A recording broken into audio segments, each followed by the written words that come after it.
So, hello, what's up mga ka-J-Vlog? Welcome ulit sa panibagong video. And for today's video, first impressions tayo sa bagong labas na isang napakaganda na mid-range smartphone today, which is the Poco X7 Pro. Maganda kaya to? Tara mga J-Vlog, check natin. So, ayan mga ka-J-Vlog, gagawa tayo ng first impressions dito sa bagong labas na Poco X7 Pro.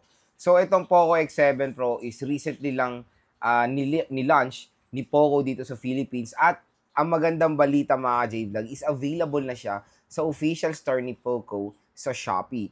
At quick reminder lang, hindi po to full review. Nagbibigay lang ako ng first impressions sa mga bago labas na smartphones, specs, price, and of course yung kanilang availability. So, dito muna tayo sa presyo ng Poco X7 Pro. Meron tayong 3 variants na nilabas dito sa Philippines. Meron tayong 8GB 256 na ang presyo is 16,999. Meron tayong 12GB 512 na may presyo na 17,999. At meron tayong 12. At meron pa tayong isang variant na 12GB 512 na 19,999. At yan po, yung Iron Man Edition. So, ito po siya. Available siya sa official store nga ni Poco sa Shopee. Ayan siya. So, 19,999 siya. Pero makukuha na lang siya with voucher sa akin ng 19,699. Pero meron siyang SRP before daw na 22,999 or almost 23,000 pesos. At yun, ito yung Iron Man Edition, and I think, tinignan ko to sa Shopee. Ito pa lang so far yung available na Poco X7 Pro, yung Iron Man Edition mga J-Vlog. Pero maganda, in fairness naman itong Iron Man Edition. Ayan o, check nyo. Ayan siya o. Maganda naman. So, stay tuned lang dahil baka ma-review rin natin itong Poco X7 Pro kasi na-review rin natin last year yung Poco X6 Pro na super solid na smartphone niya ni Poco. So, syempre, itong X7 Pro, mas pinaganda nila, mas pinag-upgrade nila itong smartphone na to. At ang nakakatuwa dito when it comes sa kanyang variants is 8GB 256 ang pinaka-minimum, which is the best na rin yan na ma-offer sa mga mid-range smartphones today. And on top of the line is 12GB 512 na very reasonable na ngayon sa ganitong presyo. So, kung interested din pala kayo dito sa Poco X7 Pro, ilalagay ko po yung link neto sa description box mga ka-J-Vlog. I-check nyo na lang yan.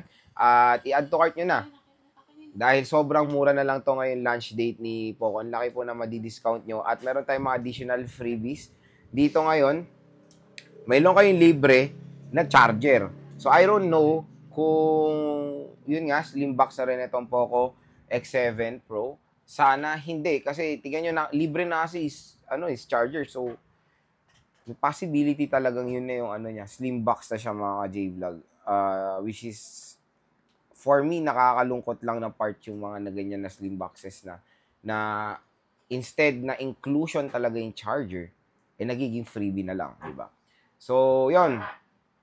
Next naman dito tayo sa specifications ng Poco X7 Pro. So, si Poco X7 Pro ay merong 6.67 inches, W Full HD Plus, 1220 by 2712 pixels na naka-AMOLED display itong smartphone na to. Of course, curved display siya, 120Hz at ang taas ng nits of brightness nito, 3200 nits of brightness mga J-Vlog. So, as out of the box, again, very reasonable to sa mga ganitong price ng smartphones. Cut action. Sa OS out of the box, very reasonable to sa mga earlier smartphones ngayon na merong Android 14 out of the box sila. So, Android 14 with HyperOS. Pero, syempre, malaki ang chance nito or matik to na ma-update to sa Android 15 sa mga mid ng 2025.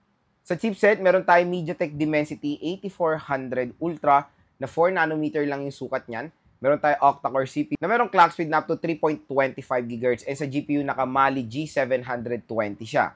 Meron siyang dual rear camera system na merong 50 megapixel main at yung front camera niya is 20 megapixel. Dalawang biometrics niya which is face unlock at fingerprint scanner, at yung fingerprint scanner niya ay in-display. Pagdating sa battery, meron tayong 6,000 mAh na removable battery na support ang napakabilis na 90 watts charging rate. At ang maganda rin sa Poco X7 Pro is meron siyang IP rating or ingress protection na IP68 water and dust resistant. So yun mga ka-J-Vlog, ang pinaka-main question, load, sulit ba to? So next, dito tayo sa first impressions ko dito sa smartphone na to. So pwede naman tayo magbigay agad-agad ng sa loobin or opinion when it comes sa specs ng Poco X7 Pro at kung bagay ba siya sa kanyang presyo today. So yun ngayong non-Ironman or yung na presyo na is 17,999 or almost 18,000 pesos. Meron na tayong unang-una sa first impression natin sa display. Sa display is okay dahil beyond Full HD Plus 1080p na ang offer ng mga smartphones na ganito. So 1220 is a good display yan, of course, sa mid-range segment. AMOLED, syempre yan na rin yung basic ngayon sa mga mid-range, naka-AMOLED na dapat yan. At ang malupit dito yung nits of brightness, ang taas, 3200 nits of brightness. So when it comes sa display nito, paniguradong may enjoy nyo yung viewing experience nyo pag manonood kayo or maglalaro sa Poco X7 Pro. Next, sa chipset, again, tulad na lang ng sinabi ko, napakalit lang ng chipset nito, 4 nanometer. So, 8400 Ultra na Dimensity, which is super duper powerful yan, of course, sa chipset. Kayang-kaya na don't worry na mga heavy games today.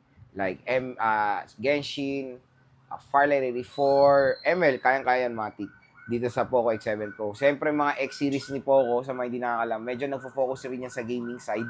Kaya nakakatuwa when it comes dito sa Poco X7 Pro, binigyan nila to ng powerful 5G chipset. Next, mga J-Vlog, Android 15 na pala to, gago. J-Vlog sa OS, so yun nga pala, naka-Android 15 na pala itong si Poco X7 Pro ay naka-Android 15 na out of the box. So akala ko kanina, sinabi ko kanina sa specs is Android 14, so hindi pala, Android 15 na rin to, which is okay yan. And syempre, naka-HyperOS 2 na siya, 2 version. So, latest OS and latest Android, ngayong January 2025, is a big factor yan sa mga ganitong smartphone. So, yun mga ka-G-Vlog, yung first impressions natin dito sa Poco X7 Pro. Pinaka-main question, Lods, maganda pa tong smartphone na to. So, nag-offer nga sila ng Iron Man Edition. So, sa mga fans ng MCU, napaka-solid na itong Iron Man Edition na to. Mas mahal siya doon sa regular price. 2,000 ata dagdag nyo, di ba? Pero okay naman, ang ganda, solid. So, syempre, when it comes sa limited edition, very rare yan pagtagal. Kaya, magiging okay din i-purchase yung Iron Man Edition, lalo na pag fan kayo ng MCU. So, when it comes sa specs, overall specs ng Poco X7 Pro, bagay na bagay naman sa kanyang presyo, lalo na yung presyo niya na pinakamababa for as low as 17,000 pesos, magkakaroon na kayo ng 8GB256 sa Poco X7 Pro na merong powerful chipset, outstanding display, naka-latest OS na ng Android, at syempre meron siyang solid battery and fast charging rate.